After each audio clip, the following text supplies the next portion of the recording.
থাকার সময় নাই, এখন আমাকে যেতে হবে সেই গন্ধমাদন পর্বত, ঔষধ আনিলে রহে তার জীবন। আমি যদি ঔষধ নিয়ে আসি, সেই ঔষধ নিয়ে এসে দিলে তবে কি প্রাণ ফিরে পাবে। তপস্বী বলে, যদি যাইবা নিশ্চয়, স্নান করি কিছু খাই, করহ বিজয়। আচ্ছা, যাবেই যখনই তুমি ঠিক করেছো, তাহলে একটু অপেক্ষা করে এখানে স্নান আনি করে সেবা করে তো যাও। নিত্যানন্দ শিক্ষায় বালকে কথা কহে, নিত্যানন্দ যেমন শিখিয়ে দিয়েছেন সেই রূপ ভাবে কথা বলছেন। বিস্মিত হইয়া সর্বলোকে চাহি রহে। তারা আবার অভিনয় শুরু করেছেন, সেই অভিনয় সবাই পাশ থেকে দাঁড়িয়ে দেখছেন। তপস্বীর বলে সরোবরে গেলা স্নান, জলে থাকি আর শিশু ধরিলে চরণ। হ্যাঁ, তপস্বীর কথা শুনে সেই হনুমান শিশু এবার স্নানে গেছেন। যখন স্নানে গেছেন, জলের মধ্যে আরেক শিশু ডুবে রয়েছেন। হ্যাঁ, জলে থাকিয়া সে করছেন কি, কুম্ভীরের রূপ ধরি যায় জলে লইয়া, হনুমান শিশু আনে কুলেতে টানিয়া। এক শিশু কুম্ভীরের ভূমিকা অভিনয় করে, যেই না ওই হনুমান সেজে যে শিশু জলে গিয়েছেন স্নান করতে, তার চরণ ধরে জলের মধ্যে টেনে নিয়ে যাচ্ছেন। আর এই হনুমান শিশু করছেন কি, হনুমানের তো প্রতাপ থাকা চাই না, তাই তিনি করছেন কি, একেবারে কুম্ভীরকে টানায় তুলে নিয়ে এসছেন। কতক্ষণে রণ করি জিনিয়া কুম্ভীর, যুদ্ধ চলছে দুজনের, কুম্ভীরের সঙ্গে বানরের যুদ্ধ চলছে। আছি দেখে হনুমান আর মহাবীর, আর এক শিশু ধরি রাক্ষসের কাছে। এদিকে আর এক শিশু তিনি করছেন কি, রাক্ষসের ভূমিকা অভিনয় করছেন। হ্যাঁ, হনুমানে খাইবারে যায় তার পাশে, একজন হনুমানকে মানে শেষ করতেই হবে, কোনো প্রকারে এই কাজে বাধা দিতে হবে। এমনই তো হয় গো বাবা, সংসারে যারা ভগবতমুখী হয় তাদের দিকে বাধা অনেকেই হানে। হরে কৃষ্ণ। কুম্ভীর জিনিলা মরে, জিনিবা কেমনে। সেই রাক্ষসী বলছেন, কুম্ভীরকে তো তুমি পরাস্ত করেছো, কিন্তু আমাকে তুমি কেমনে হারাবে। হ্যাঁ, আমার কাছে তুমি কোনোভাবেই রেহাই পাবে না। কুম্ভীর জিনিলা মরে, জিনিবা কেমনে, তোমা খাও তবে কেবা জিয়াবে লক্ষণে। হ্যাঁ, এখন তো আমি তোমাকে খাবো, আর তোমাকে যদি আমি খেয়ে নিতে পারি, তাহলে লক্ষণকে কে বাঁচাবে, লক্ষণ কেমন করে বাঁচবে আমি দেখব। হনুমান বলে, তোর রাবণা কুকুর, হ্যাঁ, তারে নাই বস্তু বুদ্ধি, তুই পালা দূর। বুঝেছি বুঝেছি, তোরা সব রাবণের কুকুর, রাবণ তোদেরকে পাঠিয়েছে তাই না। হ্যাঁ, তারে তো বস্তু বুদ্ধি নাই, কার সঙ্গে কি ব্যবহার করতে হয়, ভগবানের সঙ্গে কেউ লড়াই করে, ভগবানকে কেউ বধ করে, সে বুদ্ধি তো তোদের নাই। অভক্তদের কি কাজ, সাধুগুরু বৈষ্ণবরা কেমন, তাদের প্রতি কেমন আচরণ করা উচিত, অভক্তদের জানা আছে কি, জানা নাই। এখানে শাস্ত্রে দেখুন, শুধু রাবণকে কুকুর বলেন নাই, যারা ভক্তি পথে বাধা দেয়, যারা সেবা কার্যে বাধা দেয়, ভগবত সেবা কার্যে বাধা দেয়, শাস্ত্র তাদেরকে কুকুর বলেছেন। আমার কথা নয়, হরে কৃষ্ণ, ক্ষমা দৃষ্টিতে দেখবেন। জয় রাধে। হনুমান বলে, তোর রাবণা কুকুর, তারও নাহি বস্তু বুদ্ধি, তুই পালা দূর, যা যা দূর হ। এই মতো দুইজনে হয় গালাগালি, শেষে হয় চুলাচুলি, তবে কিলাকিলি। হরে কৃষ্ণ। প্রথমে মুখোমুখি হচ্ছিল, মানে মুখে মুখে গালি গালাগালি হচ্ছিল, শেষে হলো কি, চুলাচুলি, চুল ধরে টানাটানি একদম। আর তারপরে যখন হচ্ছে না, এবার কিলাকিলি ধরেছে, বের হালাক্কা দিচ্ছেন। হ্যাঁ, জয় রাধে। কতক্ষণ সে হয় কৌতুকে জিনিয়া রাক্ষসে, গন্ধ মাদনে আসি হইলা প্রবেশে। অনেকক্ষণ লড়াই ঝগড়া এইসব করে হনুমান এবার গন্ধ মাদনে এসে উপস্থিত হলেন। তহি গন্ধবীর বেশ ধরি শিশুগণ, তা সবার সঙ্গে যুদ্ধ হয় কতক্ষণ। যুদ্ধে পরাজয় করি গন্ধর্বের গণ, শিরে করি আনিলেন গন্ধ মাদন। আর এক শিশু তহি বৈদ্য রূপ ধরি, ঔষধ দিলেন নাকে, শ্রীরাম ও সঙ্গী। নিত্যানন্দ প্রভু উঠিলা তখনে, দেখি পিতা মাতা আদি হাসি সর্বজনে। কোলে করিলেন গিয়া হারাই পণ্ডিত, সকল বালক হইলেন হরষিত। হাই পণ্ডিত ছুটে গিয়ে নিত্যানন্দ প্রভুকে কোলে নিলেন। সবে বলে, বাপ ইহা কোথায় শিখিলা? হাসি বলে, প্রভু মোর এ সকল লীলা। প্রথম বয়স প্রভু অতি সুকুমার, দেখতে খুব সুন্দর, তো কুমার বয়স, খুব সুন্দর দেখতে নিত্যানন্দ প্রভু। প্রথম বয়স প্রভু অতি সুকুমার, কোল হইতে কারো চিত্ত নাহি এড়িবার। কেউ নিত্যানন্দ প্রভুকে যদি একবার দর্শন করেন, তাহলে নয়ন ফেরাতে পারেন না। সর্বলোকে পুত্র হইতে বড় স্নেহ বাসে, চিনিতে না পারে কেহ বিষ্ণু মায়া বসে। হেনমতে শিশুকাল হইতে নিত্যানন্দ, কৃষ্ণ লীলা বিনা আর না করে আনন্দ। পিতা মাতা গৃহ ছাড়ি সর্ব শিশুগণ, নিত্যানন্দ সংহতি বিহরে সর্বক্ষণ। সেই সব শিশুর পায়ে বহু নমস্কার, নিত্যানন্দ সঙ্গে যার এই মতো বিহার। পদকর্তা বলছেন যে সমস্ত শিশুরা প্রভু নিত্যানন্দের সঙ্গে এই রূপলীলায় অংশগ্রহণ করেছেন, তাদের সবাকার চরণে অধমিক নমস্কার। হরে কৃষ্ণ। এই মতো ক্রীড়া করি নিত্যানন্দ রায়, শিশু হইতে কৃষ্ণ লীলা বিনা নাহি ভাই। আর কিছু দিলে তার ভালো লাগে না, কৃষ্ণ লীলাই শুনতে ভালো লাগে। যারা কৃষ্ণ প্রেমিক হয়, তারা আন লীলা, আন কথা, আন ভজন শ্রবণ করতে চায় না। অনন্তের লীলা কেবা পারে কহিবারে, তাহান কৃপা যেন মত স্ফুরে যারে। তাহান কৃপা যেন মত স্ফুরে যারে। হেনমত দ্বাদশ বৎসর থাকি ঘরে, নিত্যানন্দ চলিলেন তীর্থ পরিবারে। নিত্যানন্দ প্রভু 12 বৎসর বয়স পর্যন্ত বাড়িতে রইলেন এবং 12 বৎসর বয়সের পর তিনি তীর্থ পর্যটনে বেরোলেন।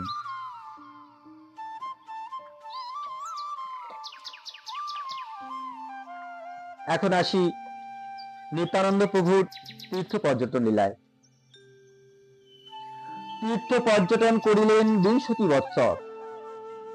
20 বৎসর তিনি তীর্থ পর্যটন করলেন, তবে শেষে আইলেন চৈতন্য গোচর। এইবার তীর্থ পর্যটন করে তিনি আসলেন কোথায়? মহাপ্রভুর কাছে।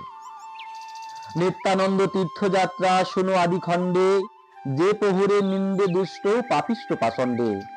যে প্রভু করিলা সর্বজগত উদ্ধার, করুণা সমুদ্র যাহা বহি নাই আর। যাহার কৃপায় জানি চৈতন্যের তত্ত্ব, যে প্রভুর দ্বারে ব্যক্ত চৈতন্যের মাহাত্ম্য। নিত্যানন্দের কৃপা না হলে চৈতন্যের কৃপা লাভ করা যায় না। নিত্যানন্দের যদি কৃপা হয় তবে আপনি গৌরকে পাবেন। নিতাই না বুঝলে গৌর পাওয়া যায় না। শুনছি চৈতন্য প্রিয়তমের কথন। চৈতন্য প্রিয়তম, কি অপূর্ব কথা দেখুন। নিত্যানন্দ প্রভুকে এতই স্নেহ করেন, এতই ভালোবাসেন মহাপ্রভু। এখানে ভাষ্যকার কত সুন্দর একটা বাণী দিলেন। শুনছি চৈতন্যের প্রিয়তমের কথন। প্রিয়তম, হ্যাঁ, যে মতে করিলা তীর্থ মন্ডলী ভ্রমণ। প্রথমে চলিলা প্রভু তীর্থ বক্রেশ্বর, তবে বৈদ্যনাথ বনে গেলা একেশ্বর। গয়া গিয়া কাশী গেলা শিব রাজধানী। কাশী শিবের রাজধানী, যেখানে কাশী বিশ্বনাথ থাকেন, সেখানে গেলেন। জয়ীর বয়ে গঙ্গা উত্তর বাহিনী। গঙ্গা দেখি বহু সুখী নিত্যানন্দ রায়। স্নান করে প্রাণ করে আরতি নাহি যায়। প্রয়াগে করিলা মাঘ মাসে পাতস্থান, তবে মথুরায় গেলা পূর্ব জন্মস্থান। পূর্ব জন্মস্থান মানে যেখানে ভগবান কৃষ্ণচন্দ্র জন্মগ্রহণ করেছিলেন, মথুরায় কংসের কারাগারে, সেই জন্মভূমি দর্শন করতে গেলেন। যমুনা আসি বিশ্রাম ঘাটে পরিজল কেলি। গোবর্ধন পর্বতে বলেন কুতূহলী। এবার গোবর্ধন পর্বত, যমুনা স্নান, বিশ্রাম ঘাটে গেলেন। হ্যাঁ, শ্রী বৃন্দাবন আদি যত দ্বাদশ বন, একে একে প্রভু সব করেন ভ্রমণ। গোকুলে নন্দের ঘর বসতি দেখিয়া, বিস্তর রোদন প্রভু করিল বসিয়া। তবে প্রভু মদন গোপাল নমস্করি, মদন গোপালকে দর্শন করলেন। চলিলা হস্তিনাপুর পাষণ্ডের পুরী, ভক্ত স্থানে দেখি প্রভু করেন কন্দন, না বুঝে তৈথি ভক্তি শূন্যের কারণ। তৈথিক মানে তৈত্বিক ব্রাহ্মণ যারা, এখানে বলছেন তৈত্বিক। ভক্ত স্থান দেখি প্রভু করেন ক্রন্দন, যেখানে যেখানে ভক্তের স্নান দেখছেন সেখানে সেখানে প্রভু ক্রন্দন করছেন, ভাবে বুঝা যাচ্ছেন। কিন্তু তৈত্বিক ব্রাহ্মণ যারা, তারা বুঝতে পারবেন না, কারণ ব্রাহ্মণরা এই কলিযুগে ভক্তি শূন্য, ব্রাহ্মণদের ভক্তি নাই, অর্থাৎ কৃষ্ণের প্রতি প্রীতি নাই, তাই তারা বুঝতে পারে নাই। কারণ বলরাম কীর্তি দেখিয়া হস্তিনা নগরে, ত্রাহি হলধর বলি নমস্কারে, নমস্কার করে। তবে দ্বারকায় আইলেন নিত্যানন্দ, সমুদ্রে করিলা স্নান হইলা আনন্দ। সিদ্ধপুর গেলা যথা কপিলের স্থান, মৎস্য তীর্থে মহোৎসবে করিলা অন্নদান। শিব কাঞ্জি বিষ্ণু কাঞ্জি গেলা নিত্যানন্দ, দেখি হাঁচে দুই গণে মহা মহাদ্বন্দ্ব। কুরুক্ষেত্রে পিতৃদকে বিন্দু সরোবর, প্রভাসে গেলেন সুদর্শন তীর্থবর, প্রভাসে গেলেন সুদর্শন তীর্থবরে। তীর্থকূপ মহাতীর্থ গেলেন, এখানে কি বলছেন, কুরুক্ষেত্রে পৃথুদকে বিন্দু সরোবরে, প্রভাসে গেলেন সুদর্শন তীর্থবরে। তীর্থকূপ মহাতীর্থ গেলেন বিশালা, তবে ব্রহ্মা তীর্থ চক্র তীর্থে চলিলা। প্রতিশতা গেলা যেথা প্রাচী সরস্বতী, নৈমিষারণ্যে তবে গেলা মহামতি। তবে গেলা নিত্যানন্দ অযোধ্যা নগর, রাম জন্মভূমি দেখি কান্দিলা বিস্তর। ভগবানের জন্মভূমিতে গেছেন। তবে গেলা ভুয়ক চণ্ডাল রাজ্য যথা, মূর্ছাগত নিত্যানন্দ পাইলেন তথা। ভুয়ক চণ্ডাল মাত্র হইলা স্মরণ, ভুয়ক চণ্ডালের কথা চিন্তা করছেন, যেই মাত্র স্মরণ হয়েছে 3 দিন আছিলা আনন্দে অচেতন। দেখুন, ভুয়ক চণ্ডালের কথা চিন্তা করে, ভক্তের কথা চিন্তা করে পূর্বের কথাটা স্মরণ হচ্ছে, রামলীলার কথা স্মরণ হচ্ছে। আপনারা জানেন ভুয়ক চণ্ডালের কথা, ভুয়ক চণ্ডালের কথা, সেই কথা এখন বিস্তার করতে গেলে অনেক সময় যায়। সেই ভুয়ক চণ্ডালের কথা যেই না তিনি স্মরণ করেছেন, স্মরণ করা মাত্রই 3 দিন তিনি অচেতন হয়ে রইলেন। যে জীবনে আছিলা ঠাকুর রামচন্দ্র, দেখিয়া বিহরে গড়ি যায় নিত্যানন্দ। তবে গেলা সরজু কৌশিকী করি স্নান, তবে গেলা পবিত্র আশ্রম পুণ্য স্থান। গৌতমী গণ্ড কিশোর তীর্থে স্নান করি, সোন তীর্থে স্নান করি, তবে গেলা মহেন্দ্র পর্বত চূড়পরি। পরশুতামের তথা করি নমস্কার, তবে গেলা গঙ্গা জন্মভূমি হরিদ্বার। পম্পা ভীমরথী গেলা সপ্ত গদাবরী, বেন্না তীর্থে বিপাশায় মজ্জন আচরি। কার্তিকী দেখিয়া নিত্যানন্দ মহামতি, শ্রী পর্বত গেলা যথা মহেশ পার্বতী। ব্রাহ্মণ ব্রাহ্মণী রূপে মহেশ পার্বতী, সেই পর্বতে দোহে করেন বসতি। নিজ ইষ্টদেব চিনিলেন দুইজন, অবধূত রূপে করে তীর্থ পর্যটন। এইখানে মহেশ অর্থাৎ মহেশ্বর আর পার্বতী তারা চিনতে পেরেছেন। ব্রাহ্মণ ব্রাহ্মণী রূপে মহেশ পার্বতী, সেই পর্বতে দোহে করেন বসতি। নিজ ইষ্টদেব চিনিলেন দুজনে মিলে নিজ ইষ্টদেব অর্থাৎ নিত্যানন্দ প্রভু, ইনি তো ভগবান থেকে আলাদা নন, যেমন কৃষ্ণ বলরাম আলাদা নন, তুমি নিত্যানন্দ বলরাম আমার মহাপ্রভু একই ভিন্ন, আলাদা নয়।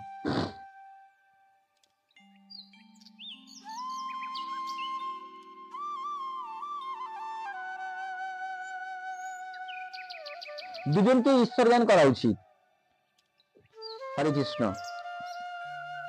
নিজ ইষ্টদেব চিনিলেন দুইজন, অবধূত রূপে করে তীর্থ পর্যটন। পরম সন্তোষ দোহে অতিথি দেখিয়া, আজকে দাঁড়িয়ে অতিথি এসেছে, পাক করিলেন দেবী হর্ষিত হইয়া। দেবী পার্বতী সঙ্গে সঙ্গে রন্ধন প্রস্তুত করতে শুরু করলেন। দাঁড়ে অতিথি এসেছে, আবার বৈষ্ণব ঠাকুর, বৈষ্ণব দ্বারে আসলে সেবা দিতে হয়। না দিয়ে বৈষ্ণব সেবা উদ্ধার পেয়েছে কেবা। বৈষ্ণবের সেবা দিতে হবে বাবা। হ্যাঁ, বৈষ্ণবের সেবাই হলো, মহাপ্রভু বলছেন না, সেই মূর্তি গড়ি যে বা ভজে নারায়ণ জীব হিংসা করি যদি নাহি প্রয়োজন। আবার বলছেন,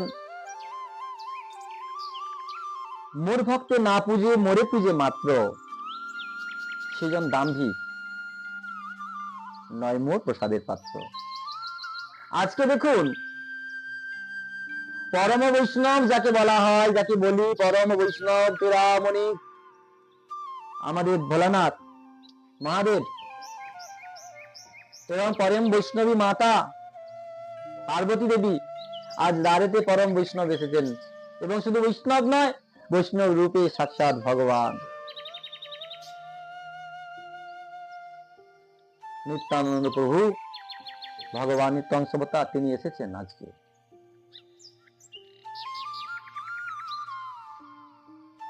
তাই বাড়িতে বৈষ্ণব আসলে বৈষ্ণবের সেবা দিতে হয়। হ্যাঁ, ভক্তের সেবা আগে।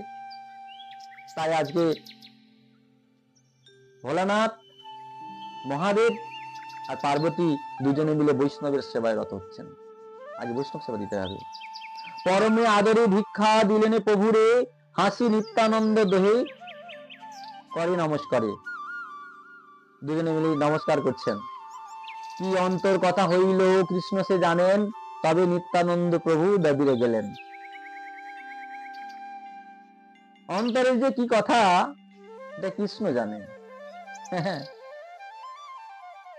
আপনার মনের কথা, মনের মধ্যে ভাব, ভাবগ্রাহী জনার্দন ছাড়া অপর কেউ বুঝতে পারবে নাকি? বুঝতে পারবে না। যাই হোক, দেখিয়া বেঙ্কটনাথ কামকষ্টিপুরী কাঞ্চি গিয়া শরীর দ্বারা গেলেন কাবেরী। তবে গেলা শ্রীরঙ্গনাথের পুণ্য স্থান, তবে করিলেন হরিক্ষেত্রের প্রয়াণ। ঋষভ পর্বতে গেলা দক্ষিণ মথুরা, কৃতমালা তাম্রপানি যমুনা উত্তরা।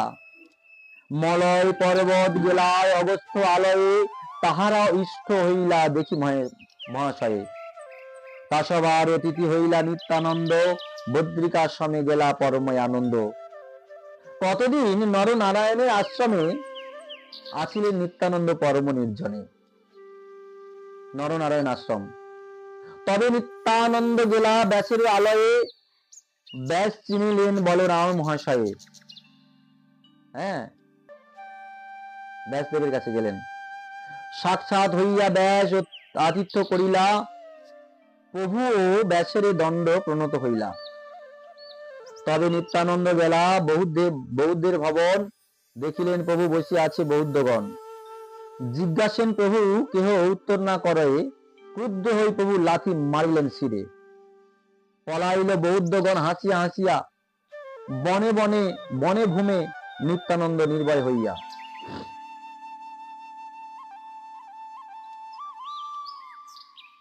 তবে প্রভু আইলেন কোন কোন। আচ্ছা, এখানে কি বলছেন? ব্যাসের কাছ থেকে বিদায় নিয়ে প্রভু কোথায় গেলেন? বৌদ্ধের ভবন, বৌদ্ধ। সেখানে দেখছেন বৌদ্ধগণ সব বসে রয়েছেন নিজে ধ্যানে, নিজে তপস্যায়, কেউ কোনো উত্তর করছেন না। সাধুগুরু, আগে বললাম, সাধুগুরু বৈষ্ণব আসলে তাকে সম্মান করতে হয়। আর বৌদ্ধগণ এখানে ধ্যানে বসে আছেন, চুপচাপ বসে রয়েছেন, তারা কেউ কোনো কিছু উত্তর করছেন না। যখন উত্তর করছেন না, তখন নিত্যানন্দ প্রভু ক্রুদ্ধ হয়ে গেলেন, রাগ দেখালেন। রেগে গিয়ে কি করলেন? লাথি মারলেন, মস্তকের উপর লাথি মারলেন। ক্রুদ্ধ হই প্রভু লাথি মারিলেন শিরে। পলাইল বৌদ্ধগণ, পালিয়ে গেলেন। পলাইল বৌদ্ধগণ হাসিয়া হাসিয়া, বনে ভনে নিত্যানন্দ নির্ভয় হইয়া। কোনো ভয় নাই, নির্ভয় তিনি বনে বনে ঘুরছেন। তবে প্রভু আইলেন কন্যকানগর, দুর্গা দেবী দেখি গেলা দক্ষিণ সাগর। তবে নিত্যানন্দ গেলা শ্রী অনন্তপুরে, তবে গেলা পঞ্চ অপ্সরার সরোবরে। কি বলছেন এখানে? পঞ্চ অপ্সরা, 5 জন অপ্সরার সরোবর, পঞ্চ অপ্সরার সরোবরে তিনি গেলেন। গোকর্ণাক্ষ গেলা প্রভু শিবের মন্দিরে, কেরলে তীর্থকে বুলে ঘরে ঘরে। দৈপায়িনী আজ্ঞা দেখি নিত্যানন্দ রায় নির্বন্ধা পয়স্নি তত্ত্বে ভমেন লীলায়।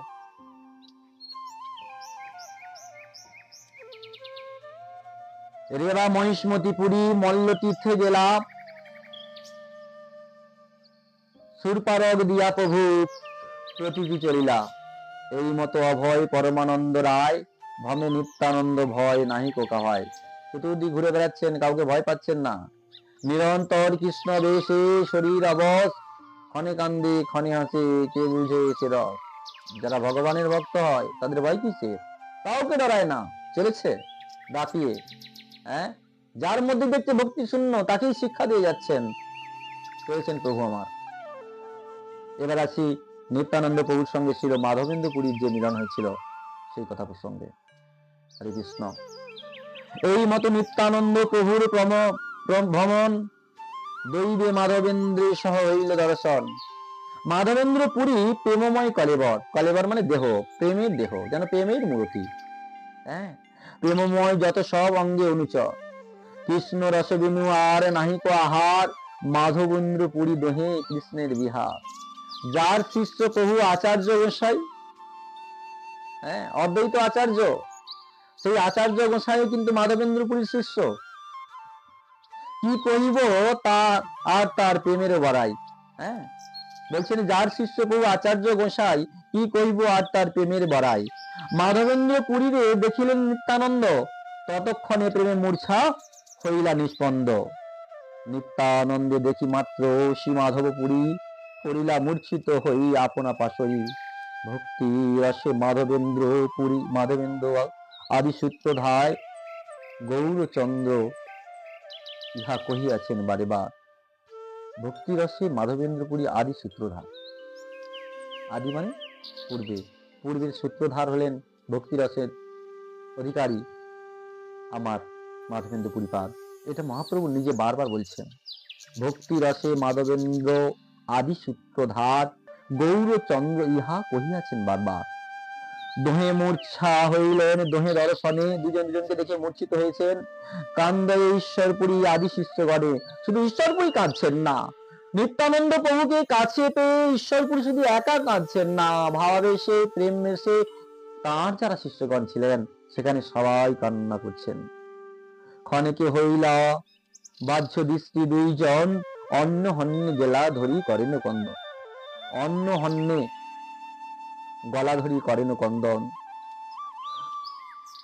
বালুগড়ি যায় দুই প্রভু প্রেম রসে, হুঙ্কার করে কৃষ্ণ প্রেমের আবেশে। বালির মধ্যে ধুলার মধ্যে গড়াগড়ি যাচ্ছেন, প্রেমে হুঙ্কার করছেন, দুজনে কাঁদছেন।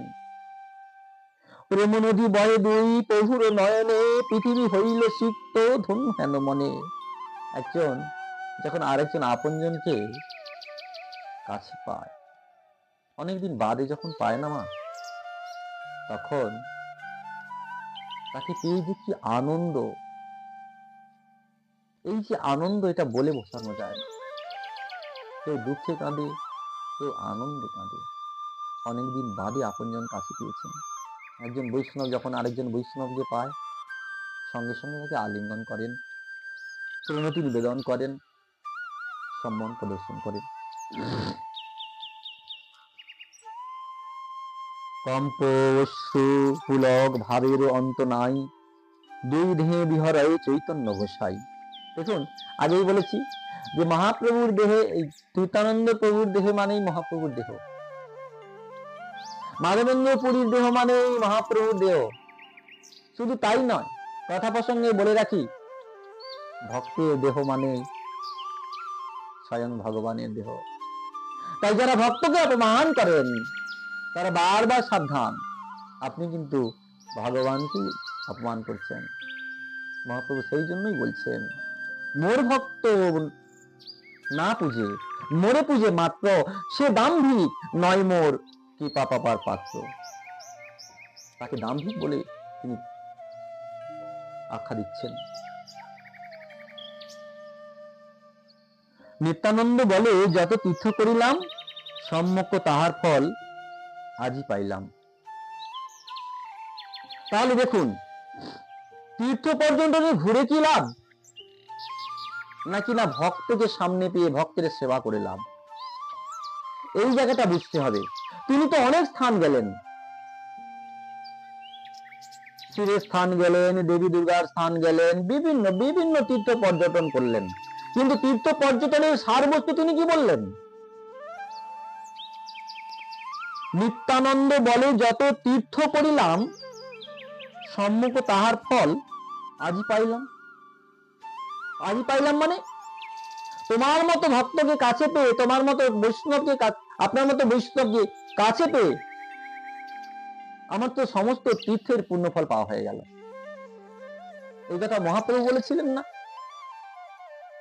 তাহলে এই যে তীর্থযাত্রা, এই যে সন্ন্যাস গ্রহণ, এগুলো সব অভিনয়, মিথ্যা। সেই জন্য মহাপ্রভু কলিযুগে সন্ন্যাসকে নিষেধ করে গেলেন। 5টা জিনিস নিষেধ করে গেলেন না মহাপ্রভু? অশ্বমেধং গোপালঙ্গং সন্ন্যাসং কল্পৈত্রিকম দেব রেণু সুত প্রত্যে কলৌ পঞ্চ বিবর্জয়। নিত্যানন্দ বাবু তো এখনো সন্ন্যাসে রয়েছেন, তীর্থ পর্যটনে রয়েছেন। হরে কৃষ্ণ, তীর্থ পর্যটনে রয়েছে, তীর্থ ঘুরে বেড়াচ্ছেন। তাহলে তীর্থ ঘুরে কি লাভ? একটা কথা বলুন তো, যে বৈষ্ণবরা যে তীর্থে যায়, তীর্থে কি ধামের কৃপা পেতে যায়, নাকি ধামকে কৃপা করতে যায়? কারণ বৈষ্ণব তো নিজেই তীর্থ, বৈষ্ণব নিজেই সাক্ষাৎ তীর্থ। বৈষ্ণবরা তীর্থে যান মানে তীর্থকে কৃপা করবার জন্য যান। এই যে সামনে মকর সংক্রান্তি গেল, পৌষ সংক্রান্তি, অনেকে গঙ্গায় স্নান করতে গিয়েছেন। কেন যান? গঙ্গায় স্নান করে পুণ্য অর্জন করতে যান না। এ প্রসঙ্গে গঙ্গাদেবী বলছেন যে পৃথিবীর অগণিত পাপী তাপী মানুষ, তারা আমার এই জলে এসে স্নান করে, অবগাহন করে, তাদের যে পাপ রাশিগুলো তারা আমার মধ্যে চলে যায়। আর আমি গঙ্গা সেই প্রতি জীবের পাপ রাশিগুলো দিয়ে বয়ে বেড়ায়। তাহলে আমার কি কোনোদিন মুক্তি হবে না? আমি কি কোনোদিন পবিত্র হতে পারবো না? গঙ্গা দেবী আশা করেন কবে হেন বৈষ্ণব আসিবে আমার স্থানে, তবে কোন বৈষ্ণব এসে আমার স্থানে আমার এই জলে অবগাহন করবে, স্নান করবে, আর আমি গঙ্গা তার চরণ ধুলি আমার অঙ্গে পাবো, আমার বস্ত্রকে ধারণ করে আমি নিজেকে পবিত্র করব। গঙ্গাও বৈষ্ণবের চরণ কামনা করে, বৈষ্ণবের চরণ ধুলি প্রার্থনা করে। সাধুগুরু বৈষ্ণবের চরণ ধুলি, চরণের এত মাহাত্ম্য, বৈষ্ণবের এত মাহাত্ম্য। ভগবান যিনি বিশ্বব্রহ্মাণ্ডের মালিক, তিনি ভক্তের চরণ ধুলির আশা করেন। মা প্রমাণ কোথায়? আপনারা দেখেছেন, সুদামা বিপ্রের চরণ ধুয়ে দিচ্ছেন আমার গোবিন্দ। চরণ যুগল বৃক্ষ ধারণ করে সেই দিন জল দিয়ে চরণ ধোয়ালেন ভগবান কৃষ্ণচন্দ্র। সুদামার চরণ যুগল বৃক্ষে ধারণ করেছেন, বৃক্ষে ধারণ করে